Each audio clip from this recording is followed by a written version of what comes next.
पंचायत पूर्वी के देवता रूपी जनता एवं देवी रूपी माँ बहन बेटी सबके कहनाम बा कि अब की बार हमनी के पूर्वी से बाबूगंज पूर्वी से बीडीसी के प्रत्याशी बाला रविंदर सिंह जेसीबी वाले।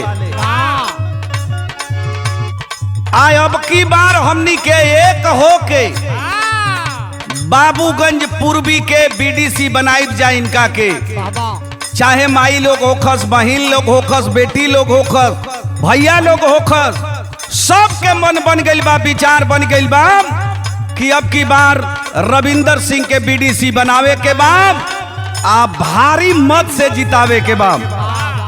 लोग कहत हवन का अब की पंचायत के लोग तैयार बाप,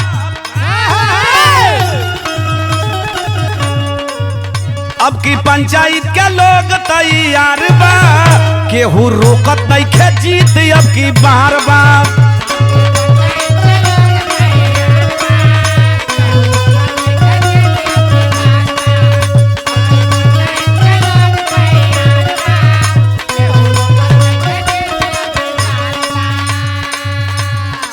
सब लोग के कहनाम बा बाबूगंज इंग्लिश पूर्वी के देवता रूपी जनता और देवी रूपी माँ बहिन के, हरोजा के लोग, धनेजा के लोग, डफा डेहरी के लोग, परमेश्वरपुर के लोग, गढ़हिया के लोग, केवटिया के लोग, पुरैनिया के लोग, बाबूगंज इंग्लिश के लोग, ई पूर्वी के लोग, तमाम सब लोग कहत बा कि अब की के हमनी के अगिला बेर चूक कर रनी जा, अब की के ऊ ना करब जा, एक हो के रविंदर सिंह के बीडीसी बनाई जा। सब लोग के कहनाम बा का अब की पंचायत के लोग तैयार बा, अब की पंचायत के लोग तैयार बा, केहू रोकत नहीं खे जीत अब की बार बार।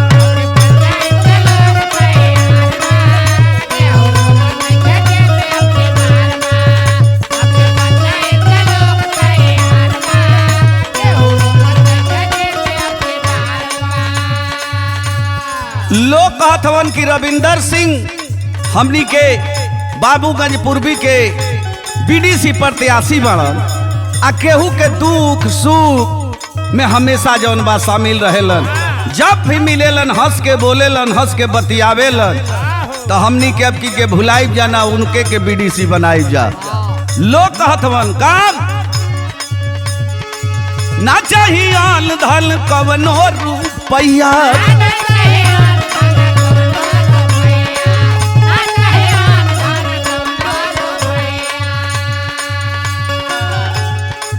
बुढ़ावा जवान सब कहता रे भैया,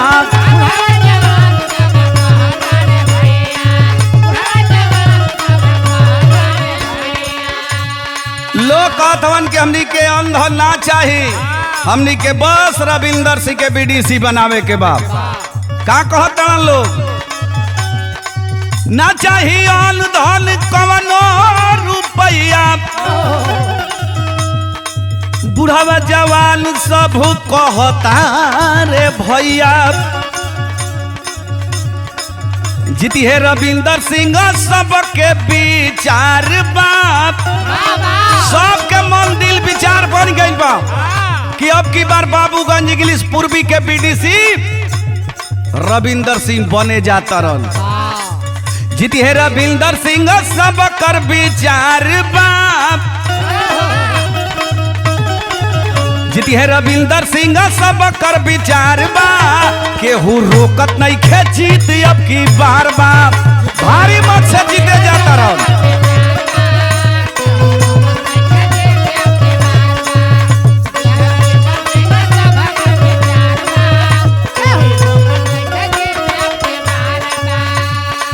लोग कहत हवन कि हमनी के रविंदर सिंह पर विश्वास बा कि वो अगर बीडीसी बनी हन तो एकदम अपना बात पर खरा उतरी हन।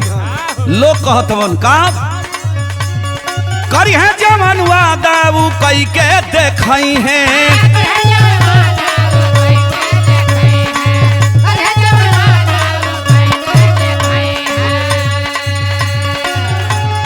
मजदूर गरीब पूरा हक आपन पई है।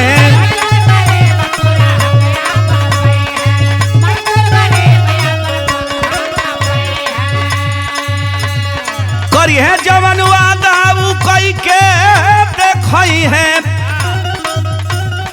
मजदूर गरीब पूरा हक आपन पई है। पूरा पंचायत में चर्चा पड़ी यार बाप।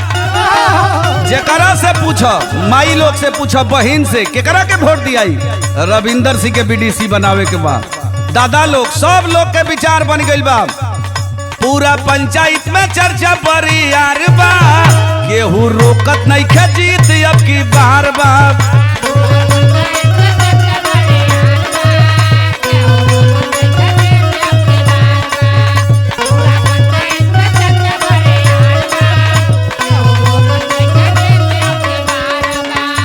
लोग कहत हवन कि अगर रविंदर सिंह बीडीसी बनी हन तब विकास करी हन। कहेलन का कहेलन? करी है विकास बाटे सबके कहानावा।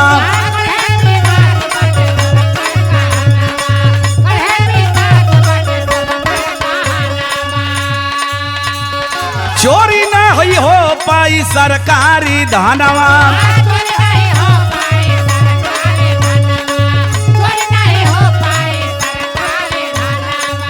लोग बतियावत हन कि एक एक फंड आई न गाँव में, हमनी के विश्वास बा कि जीती हन न तो खारा उतरी हन। काम करी है विकास बाटे सब करी कहानवा। चोरी नहीं हो पाई सरकारी धनवा। भैया बहिनी के है ललकार बाप। भैया बहिनी कई है ललकार बा। केहू रोकत नहीं खे जीत अब की बार बार।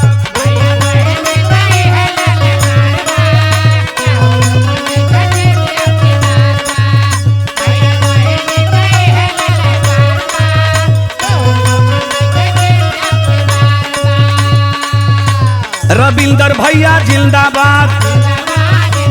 रविंदर सिंह जिंदाबाद। बाबूगंज जिंदाबाद। अब की पंचायत के लोग तैयार बा। केहू रोकत नहीं खे जीत अब की बार बार।